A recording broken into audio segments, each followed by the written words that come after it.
Welcome back for a new Top 10 Overpriced list. As always, this is Goku-san DBZ. So with that said, this is going to be 10 overpriced Sega Saturn games. So with that said, of course this is games that are complete in case and everything, going from standard condition all the way up to mint condition. So keep that in mind. First up, honorable mentions.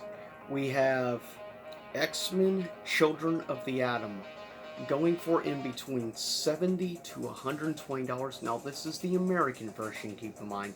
Pretty much all these games are the North American release. Also honorable mentions, we have Marvel vs. Street Fighter, though that is Japanese, of course, only. And on average, it was going for it's going now for between 80 all the way up to like $170, which is kind of insane. Also, honorable mention, the original Panzer Dragoon on average is going for $70 to $130 now. And Vampire Savior, also known as Darkstalkers 3, which was also Japanese only release. On average, it's doing between $70 to $150. So yeah, very expensive. The Darkstalker games in general are going up. Now, coming in first at number 10, it's a game I would love to get, but I have in the Sonic Gems collection, so at least I can play it. Coming in at number 10 is a Sonic game, and that is Sonic R, comes in 10th place.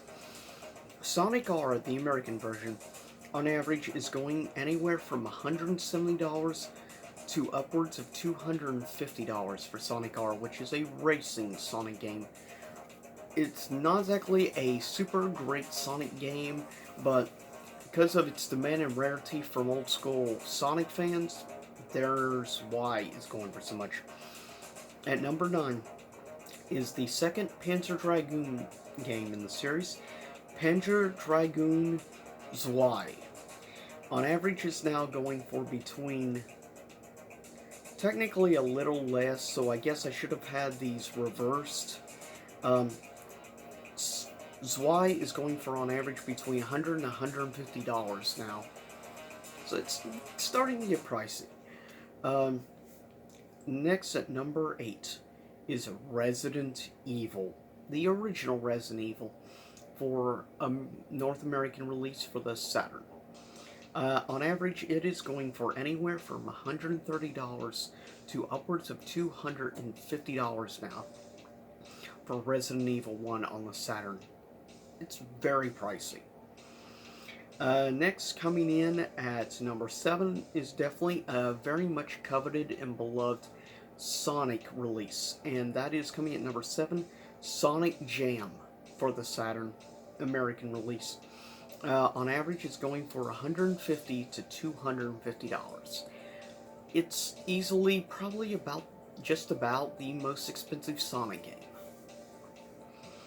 Coming in at number 6 is the long box version of Nights into Dreams. Now, if you get the jewel case version like I have, that'll set you back probably like between $50 to like $80 or so for the jewel case version, which is still overpriced, but nothing compared to the long box version of Nights in the Dreams. Goes for between $200 and $250 now. Kind of crazy to think Nights in the Dreams is going for that much, though it is the more rare version.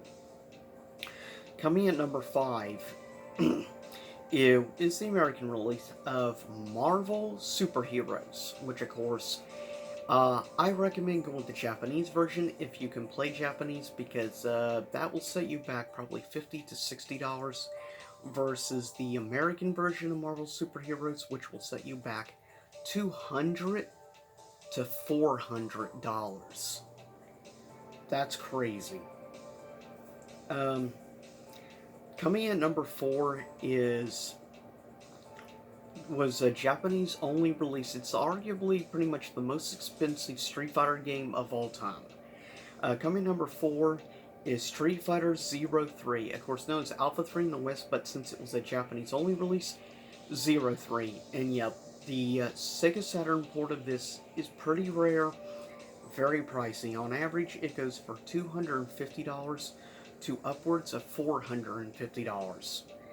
Like I said, most expensive Street Fighter game of all time.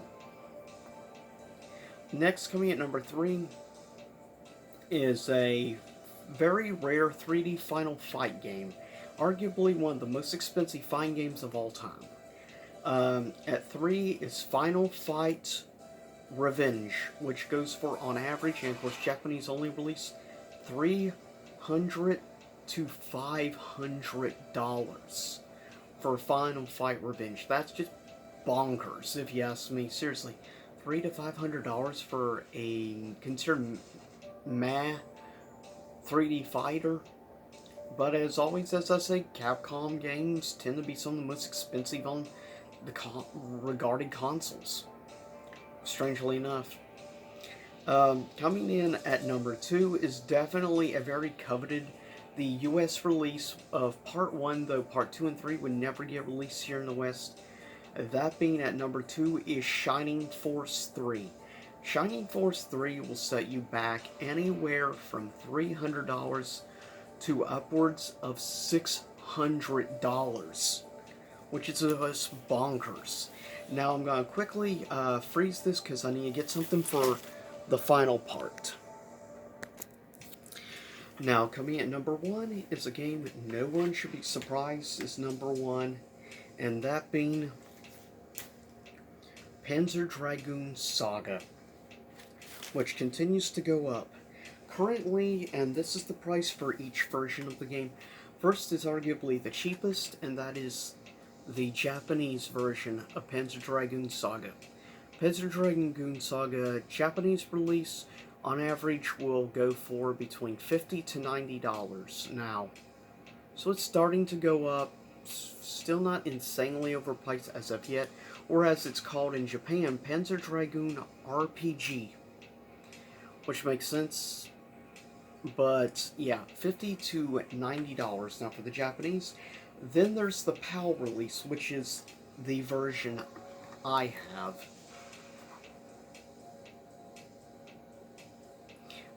The PAL release on average is now going for between $600 to $800.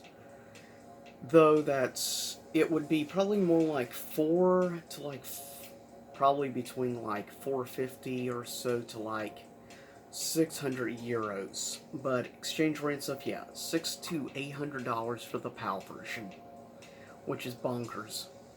Then you have the American version, which is now going for, believe it or not, on average, it's trending now for between $1,000 to $1,500 for a Panzer Dragoon Saga North American release, which is just bonkers. The American version is going for twice as much as the PAL version, and both are English, which is kind of crazy, though the European release going $600 to $800 is still getting definitely very pricey, but the American version, $1,000 to $1,500, is just ridiculous. Also, I'm working on a special top 10 overpriced list in the future, 10 overpriced Pokemon games. But there's actually so many overpriced Pokemon games that I can easily end up making 2 lists on it. But with that said, hopefully you enjoyed this top 10 overpriced Sega Saturn games. Next time will be top 10 overpriced PlayStation 2 games.